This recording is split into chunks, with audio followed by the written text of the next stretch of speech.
Hello and welcome to Common Ground, an inside look at Suffolk County. I'm your host, Sheriff Steve Tompkins. Now today, we have a dear, dear, dear friend of ours at the Sheriff's Department and a personal friend of mine, and that would be Mr. Michael Lake, who's an extraordinary young man who's running for Lieutenant Governor, but there's so many facets to his personality and so many things that he has done, both professionally and civically, and we're going to talk all about that, and we're going to talk about the issues of importance to you as he makes this run for Lieutenant Governor, and how what you need to get done is a job that he is willing to embrace, wrap his arms around, and fulfill. So without any further ado, Michael. Sir, Sheriff, it's great to be with you. Good to see you, as always. Likewise. So listen, talk to us about the Lieutenant Governor's job. Some people know what the job requirements are, some don't. Fill that in for folks and let them know. What's the job all about? Sure. Well, when John Adams really created the Constitution of the Commonwealth, the job of the Lieutenant Governor was primarily to preside over the Governor's Council when the Governor is not present and to cast the tie-breaking vote. That is the constitutional responsibility of the Lieutenant Governor's office, and some have made argument that the office shouldn't exist simply because it doesn't have much more of a mandate than that. It's actually that lack of a detailed job description that, in my opinion, is the real value of the office. You see, the Lieutenant Governor's office is the only statewide office that, because of that lack of a job description, has the flexibility to meet the needs of the times. And we are now in the 21st century. We are competing and operating in a global economy. That is something that John Adams could not have foreseen. Massachusetts needs a lieutenant governor who not only understands the challenges at the municipal level in our cities and towns, but can also be the liaison to the world outside of Massachusetts to make sure that we are competing in that global arena so that we're attracting jobs and investment right here in Massachusetts, putting our unemployed back to work, strengthening our economy, and making sure we're expanding our economic pie so that we have the revenues to invest in things like education and infrastructure. So in my opinion, the Lieutenant Governor's office is a key office in the 21st century, and it's a partner for the governor to achieve all that he or she will want to do in their next term. So let me ask you, when you say a partner for the governor, do you folks run together as a team, or how does that work? You do your thing, he or she does her thing, and then you come together when you both win, or do you actually run as a ticket? It's a hybrid system we have in Massachusetts. Unlike at the presidential level where the top of the ticket chooses his or her running mate, in Massachusetts, the governor and lieutenant governor candidates run separately in the primary. Then the nominee for governor and the nominee for lieutenant governor in each party are then paired up so that you elect a Democratic administration or a Republican administration. So at this stage in the game, pre-primary, we are independent. Post-primary, we will be running as a single team. So let's dig into the issues, and let's start with education. That really seems to be the burning issue of the day. Where do you stand on education? Well, I'll tell you, for me, education is the foundation on which everything else is built. If we don't invest in education, and more importantly, invest in our children, then we're not providing them with the future that they need. You knew very well, for instance, that third grade reading is not only a predictor of future success in the education system. Third grade reading levels are also a predictor of how many jail beds we need in the future.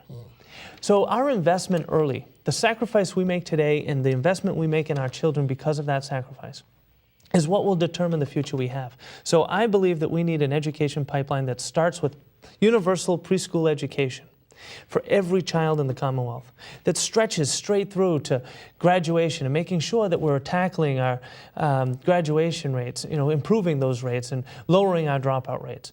It means making sure that our graduates, whether it be from high school, vocational school, community college, or university, have the opportunity to work here in Massachusetts when they do graduate, And then it means moving beyond that, so that even up until retirement, people have access to the education they need to get the job skills training that they might need, so that people older in life or later in their careers, if they need a 21st century skill that they may not have had, they're not being underemployed because of that lack of a specific skill, but they have the opportunity to retrain and get that skill and leverage all of their 30 years plus experience. So how do you work with the teachers' unions? You know, there are some that are calling for longer school days and other changes within the school system and curriculum. And some will say there's been some pushback on the part of the teachers' union. How do you convince the teachers union to get or to go in line with what your thoughts are and the governor's thoughts are, whoever that may be, to really address what's going on, particularly in our public schools? Well, the most important thing I would say is recognizing where we all stand on the same ground. And everyone, from teachers to the unions to administrators and elected officials, you end up with people who care about children. And they care about the future of those children. So we have to start from our common ground. And it's about building from there. So there is not a teacher in Massachusetts who does not want to see every one of their students succeed. So we just have to figure out what it is, what it means to succeed in Massachusetts and what resources we need to be providing. Now, I think probably the greatest threat to public education today is how we're funding some of the innovative models that we're working with. You know, when charter schools were first created, they had tremendous support from unions. The problem is the funding model we use here in Massachusetts has put charter schools, who are supposed to be the laboratories for new methods of educating young people, figuring out best practices, sharing them with the public school system. Instead, what we have is the charter schools versus the public schools. And ultimately, what it comes down to is a privatization of public education. That's a real threat to our system, not just here in Massachusetts, but in the United States. I mean, Massachusetts was the founder of public education. We have to protect that institution and make sure that every child in the Commonwealth has a quality education. It's part of what I call the Massachusetts promise. The promise of high-quality education for every child, promise of safe communities so that they can go to and from school without fear of violence, and the promise of jobs that pay a livable wage. It's about economic empowerment and social justice. Talk to me about vocational education and where you see vocational education playing into, you know, that big pie of education. How important is it, given the fact that there are some that either aren't built, I guess, to go straight to college because they don't want to go to college and would rather just go to work, but they don't have that ready avenue. I mean, I'm old enough to remember when I grew up, we had just straight ahead vocational high schools. So for those that did not want to go to college, they were still able to take care of themselves and take care of their families. What do you think about voc ed? I think it's critically important. There's a number of facets to this. Number one, let me just tell you that when my father graduated high school, he went through a vocational program. He and my mother both graduated high school. Neither one had the opportunity to pursue higher education. At the age of 18, my father started his own air conditioning business. Now, he knew full well at that young age nobody in their right mind would do business with him. So he named his business Edward H. Lake and Sons. Gave him the crack in the door he needed to get a start. That's a public education right there for you. But my dad built that business over 18 years until one night he went to bed and he never woke up. My mother was 32 years old, single mother overnight. 5-year-old son, 3-year-old daughter, and nothing more than a high school education. She was able to take over that company and keep it going until she was able to sell it. You know, it's important that we're training young people for the jobs of the 21st century. And that is not just the high-tech jobs. It's about all jobs. You know, we're projecting as many as 100,000 manufacturing jobs coming available in Massachusetts over this next decade. We're graduating less than 100 kids a year capable of filling those jobs.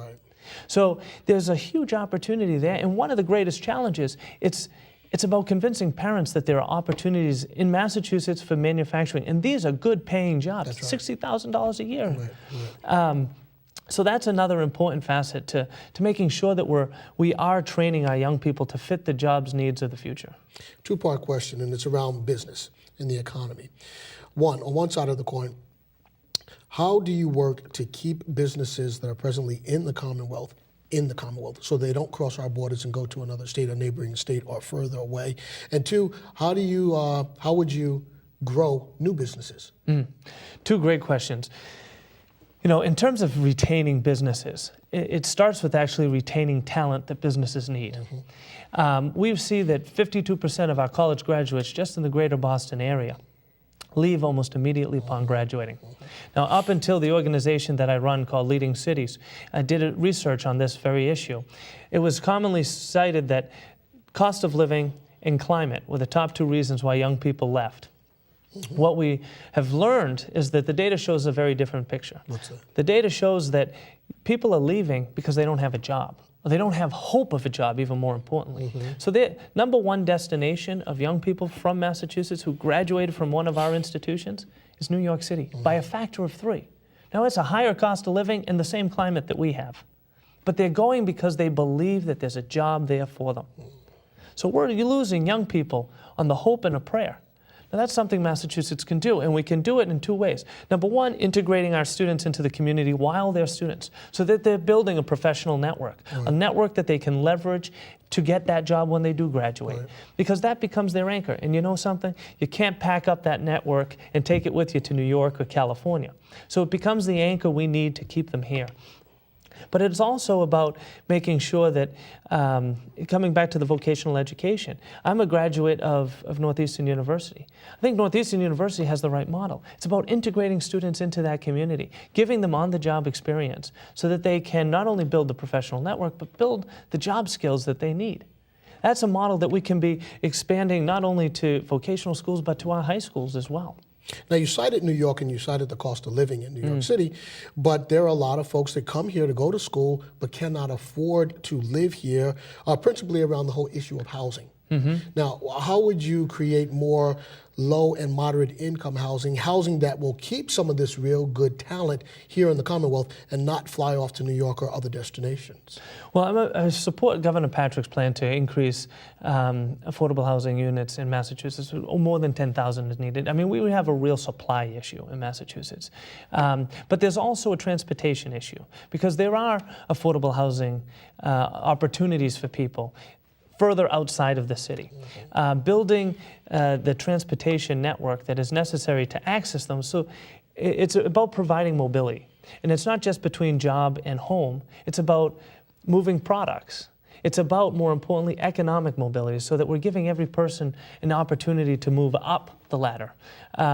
So to me, it's about increasing the supply of affordable housing, leveraging things like 40R and 40S, so that we can really do transit-oriented development, that the state reimburses the municipalities for the additional children that may move in to cover the education costs. I mean, it's a well-thought-out package, but more municipalities need to be leveraging it and taking advantage of that to expand the supply of affordable housing. Let me go back to the retention of businesses here in the Commonwealth. Businesses that may be thinking about leaving, on the bubble of leaving the Commonwealth. What do you think about when it comes to that discussion about giving them tax incentives, tax breaks to stay here? Are you for or against that? I'm not for it, and the reason I say that is because also at Northeastern University, a study was done, and 4,000 site selection specialists from across the country were surveyed as to what are the determining factors they use to choose a location to either open a new office, keep an office, or start one. And tax incentives are not even in the top of the list. Most places have already decided where they're going to locate. And sure, I mean, they're not fools. They will take whatever the state or city is willing to give them. But that's not what keeps them here, and that's not what drives them here.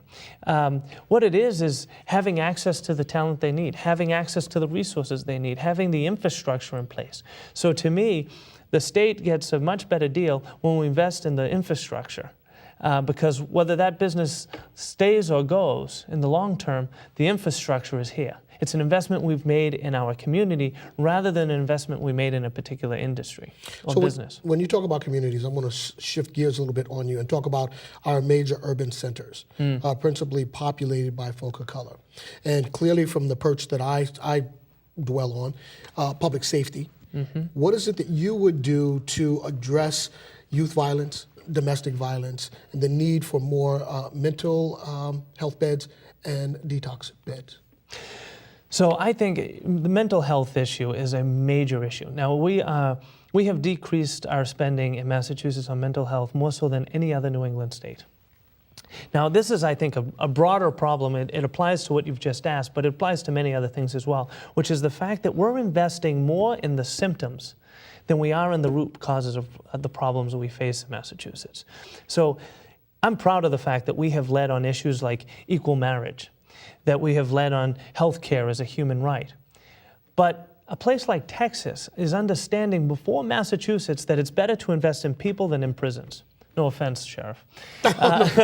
No offense taken. But the fact of the matter is, when we invest in people early, they have a much better future. But let me push back on you. Yeah, Are they of course. investing in people versus prisons, or are they looking at the cost to incarcerate and build prisons? And so, which side of the coin are they looking at? Well, they're looking at both because, as you know, in Massachusetts, it's almost $50,000 a year to incarcerate somebody for a year. You also know that, in fact, I think it was you who told me that within 6 months of somebody leaving your facility, they're right back in. Right. So that's another $50,000 So is Texas looking investment. at people, or are they looking at the dollars and cents? Well, what they're saying is if third grade reading, for instance, is a predictor of future jail beds needed, prison beds needed, then we better invest in our children to increase those third grade reading levels so we can reduce the need for prison beds later. They're also looking at different things. For instance, in Massachusetts, an overwhelming number of young people are incarcerated because of nonviolent offenses. So treating that differently is a huge immediate reduction in the number of beds needed in our prisons.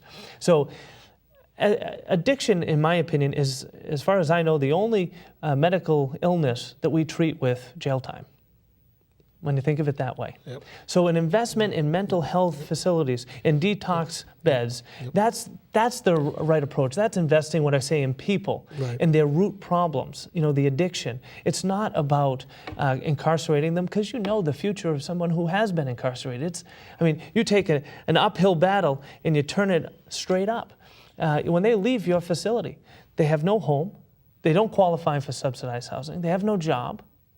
Now, because of the great programs that you've created and continued, that they do have more skills than they entered, but they still need access to a job. They now have a record, which makes it even harder, a bigger hurdle for them to get over. And so how do you work within the administration as a lieutenant governor, particularly when there's this discussion about not having the desire to spend a lot of money on what would be deemed as social programs to get what you're talking about effectuated? How do we do that? How do we wrap our arms around these folks to take care of them without breaking the bank? Is that possible?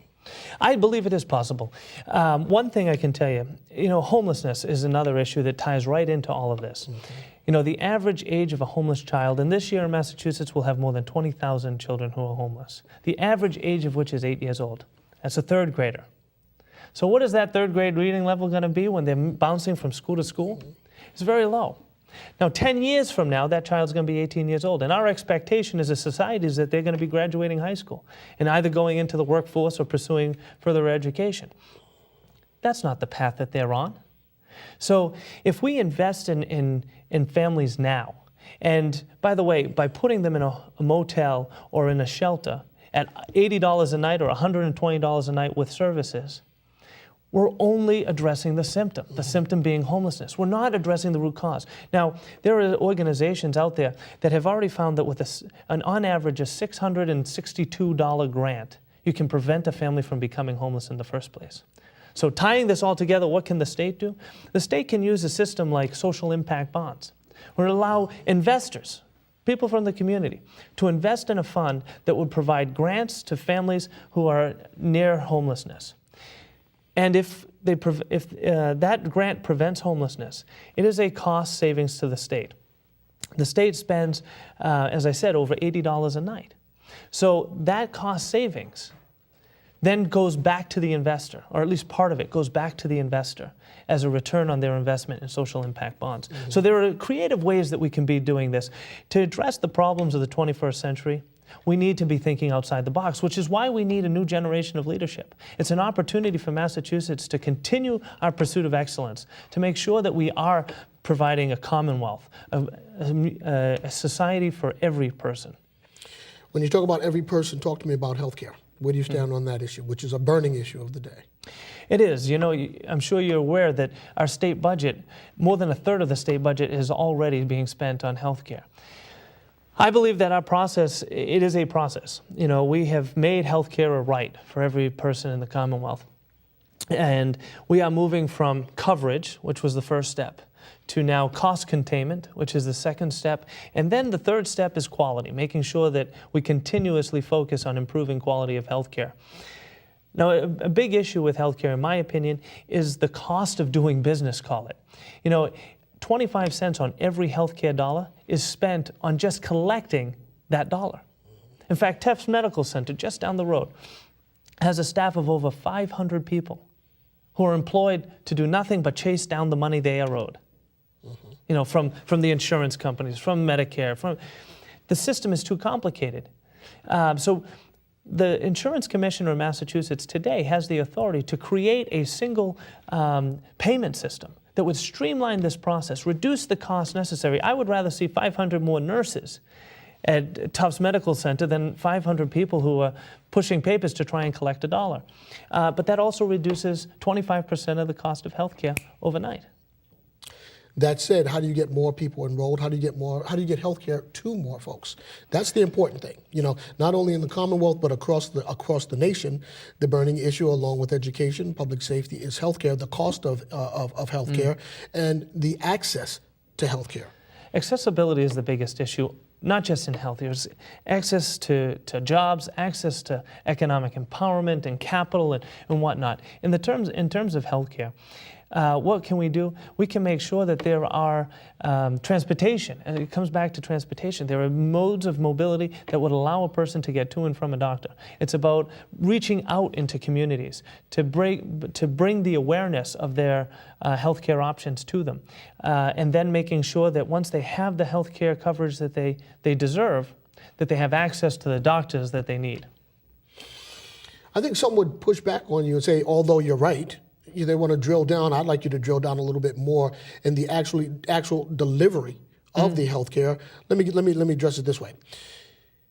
When you look at our emergency rooms and the cost for people to go to our emergency rooms, and you look at community health centers, there's a big discussion about folks should utilize the community health centers more than using the emergency rooms because of the cost factor. That doesn't happen, though. Doesn't happen with the way that folks want it to happen. How do you talk about that dynamic, and how do you effectuate that so that more people are driven towards what is deemed to be more of a cost-effective system for healthcare delivery than the opposite side? Well, I think our community health centers have been a huge positive step in the right direction. You know, I've been proud to sit on the Fenway Community Health Center and Board of Visitors for a number of years now, and you know, seeing how they interact with people in the community and the access to health care that the people in that community have, you know, just by Fenway Park, has been a huge benefit. You know, we can't stop there. We need to continue to invest in such centers. I'm all for that. I think that's what one of the solutions to increasing accessibility. You know, in the end, the emergency room versus a primary care physician, as you noted, is a huge cost differential. When we take an individual who is sick and does not see a primary care physician, and instead waits till it's so bad that they go to an emergency room, you take what could have been a $500 or less expense and turn it into over a $5,000 expense. Now, not only that, you've added the pain and suffering for that individual in between. So it's definitely an education thing. I think we're going to see this in part start dwindling already because of the coverage issue. First hurdle we had to overcome, which we have done in Massachusetts and now with Obamacare nationally, is giving people access to coverage.